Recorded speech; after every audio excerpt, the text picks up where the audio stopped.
YCP నేత కడప మాజీ deputy mayor Nityananda Reddy లొంగిపోయారు. YCP కార్యకర్త పెద్ద దస్తగిరి హత్య కేసులో నిత్యానందరెడ్డి ప్రధాన నిందితుడిగా ఉన్నారు.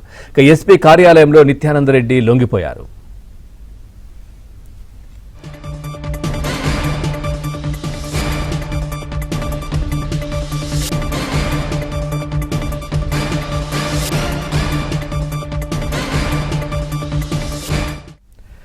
బ్రేకింగ్ న్యూస్ చూస్తున్నాం. వైసీపీ నేత కడప మాజీ డిప్యూటీ మేయర్ నిత్యానందరెడ్డి లొంగిపోయారు. వైసీపీ కార్యకర్త పెద్ద దస్తగిరి హత్య కేసులో నిత్యానందరెడ్డి ప్రధాన నిందితుడిగా ఉన్నారు.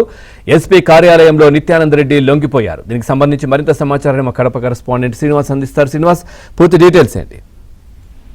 కడప నగరానికి చెందిన వైసీపీ నేత మాజీ మేయర్ డిప్యూటీ మేయర్ మాజీ నిత్యానందరెడ్డి ఇప్పుడే పోలీసులు లొంగిపోవడం జరిగింది.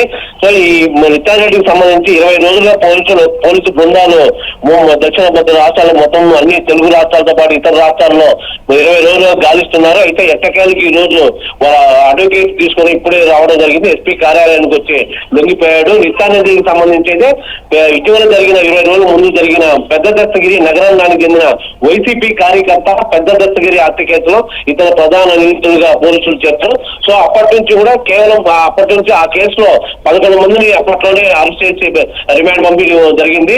సో వారు చెప్పిన సమాచారం మేరకు, వారి వాంగ్మూలం మేరకు ఇతని కోసమే చంపామని చెప్పి చంపామని చెప్పడంతో ఇతనే ప్రధాన నిందితులుగా చేర్చడం జరిగింది.